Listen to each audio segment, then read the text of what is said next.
Well, today was a great day to be up here. We can tell you the parking lot was packed all day here at the summit at Snoqualmie. Snowboarders, skiers, snowshoers, all eager to enjoy the fresh snow and take advantage of the clear skies.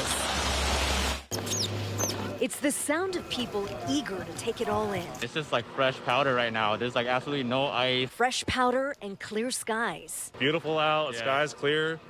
So, like perfect conditions to ride today, so just happy to make it out. Nick Ho and Bijong Huang made it to the summit at Snoqualmie from Renton. For Eden Marsachek and her friend Kale Martin, the timing was perfect. We're here to celebrate Eden's birthday. I told her we could do anything she wanted, and she wanted to come snowboarding. I think it's going to have some really good powder pockets, and we're hoping to just kind of twirl around a little bit and have some fun up there. People who made it up had to compete for parking. That's always a bit tricky.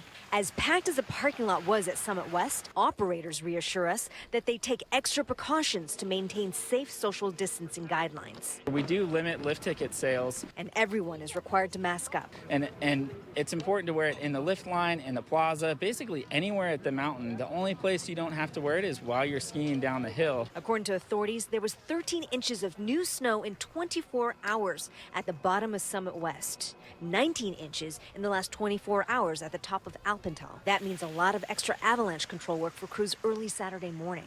Some drivers were delayed by an hour or so along I-90, but most say it goes with the territory and that the delay was worth it. we've been planning this trip for quite some time over here. I think 2-3 weeks we had the snow apocalypse, so we just decided to end up today, and couldn't get any better.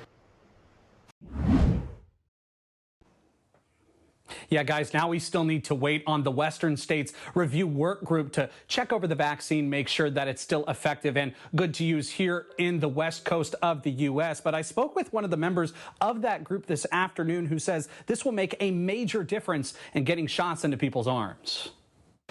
Another announcement in this pandemic that's hopefully brightening that light at the end of the tunnel. We have 12 in favor, 1 recusal, no nays.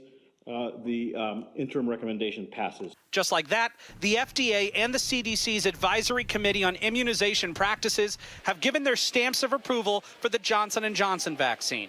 That single-shot vaccine will add another to the 2-dose vaccines already in circulation, giving Washington State potentially 61,000 more shots in the coming days. Although this is happening quickly, it's at least being done with proper attention to the science and the safety. Dr. John Dunn is one of Washington's members of the Western States Scientific Safety Review Work Group, which analyzes the data from these vaccines to make their own recommendation to California, Oregon, Nevada, and Washington to see if the state should use the new shot. Our job is to make sure that we feel that the science justifies the recommendations that have come out this weekend. Dunn says he anticipates that during their group meeting this week, he will side with the decisions made by the CDC and the FDA. I have not seen anything in the data that I've reviewed to suggest to me that that anything that's been recommended so far is inappropriate. Dr. Anthony Fauci says adding the Johnson & Johnson shot will get more shots to places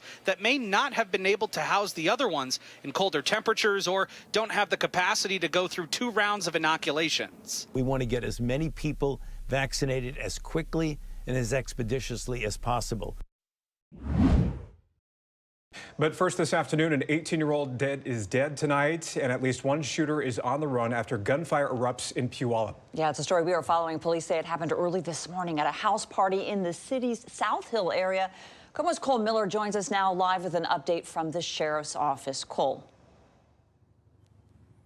Michelle, Steve, investigators just wrapped up here a few hours ago. We know that a search warrant was carried out this afternoon and that piecing this all together, it could be a little tricky. That party with upwards of 70 people, many under the age of 21, it happened at that white fourplex we're pushing in on right there. And neighbors, they woke up to that gunfire. What began as a house party along this Puyallup street ended in violence overnight. An 18-year-old shot and killed, and a second 18-year-old seriously injured. I was in bed and asleep, and I heard gunshots. They woke me up, came outside, and cops were rolling up the hill, full lights, sirens, everything. The Pierce County Sheriff's Department says calls started coming in at around 1 a.m. for noise complaints at this fourplex.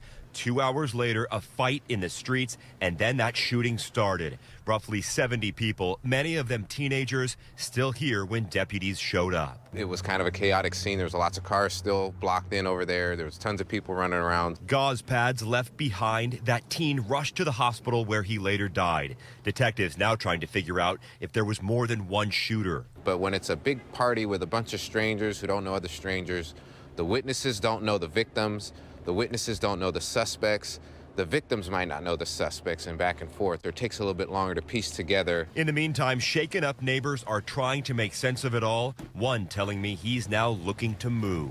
This is just no good. I don't like it. I don't want it in my neighborhood. Hi, everyone. I'm Preston Phillips from KOMO News. Thanks for checking out the KOMO YouTube channel. You can see more of our videos right here by clicking on the video links for more news from the Seattle area and Western Washington. Oh, and don't forget to click the subscribe button below so you don't miss our YouTube updates.